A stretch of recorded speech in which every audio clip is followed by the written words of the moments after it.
يلا انت متاكد ان المكان ده بيبيع حلاوه مولد؟ يلا ايوه يا خال، يلا ده بيبيع ايوه كتب، انا مش معايا يا خال فلوس كتب ايه؟ ما بيبيعوا حلاوه يا ابن طحينيه اختي، ما يا خال. تفضحنيش، انا مش معايا غير يا 30 خال جنيه سيبها، ده قصر نابولي يا خال، احلى مكان بيبيع حلاوه مولد يلا في ده عنده البلد. كتب وروايات. يلا يا خال سيبها، ما تفضحناش بقى. انا لو الحاجه زاد من 30 مش هشتري. يلا مش معايا فلوس. ايه دي يا ابن اختي؟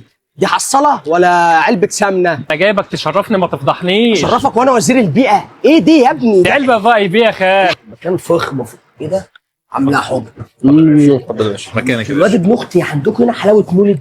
اه يا باشا، حضرتك انت في اقدم مكان تمام بيعمل حلاوه مولد في الصعيد كله، عموما 26 سنه. اه تمام، احنا اللي بنصنع الحلويات بنفسنا. بتصنعوا الحلاوه دي بنصنع بنفسكم؟ كله، ده كله بيتصنع من عندنا. يعني ده بنفسكم؟ اه. بتعمل ايه يا باشا؟ مش مهندس. بعد اذنك، هو ازاي حلاوه المولد دي انتوا مش فيها يا قمر؟ يا خال انت بتعمل ايه يا خال؟ بتفضحنا، الله يخرب بيت. بيت ابن اختي اللي جابني هنا قصر نابولي. بعد اذنك، هو ايه ده؟ ده هرم في اي في. هرم في بي؟ طب ما فيش ابو الهول. اطلع بره. يا نهار ازرق، انت بتعمل ايه يا ابو خال؟ الفوليه دي بكام دي؟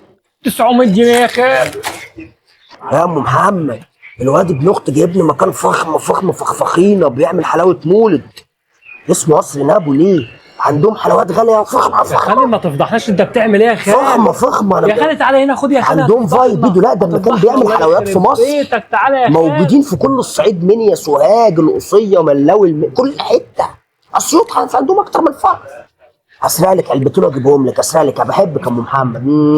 يا ام محمد خلاص بقى اجيب لك اللي قلنا عليه، بس ابن اختي ما يشوفنيش. مفيش كاميرات عطلانه هنا. عطلانه يا خال يا خال يخرب بيتك، يخرب تعمل ايه؟ انت هم ما شافونيش فضحتني انت. يا خال ايه اللي انت واخده ده؟ مش واخد حاجه. في كاميرات هنتحبس يا خال. دي علبه ذهب، عندهم ذهب. هنتحبس يخرب يلا بيتك. عيار 24. يلا هنشتري لك شقه. يلا سيبها انت يا بتفضحني خالة. انت. يلا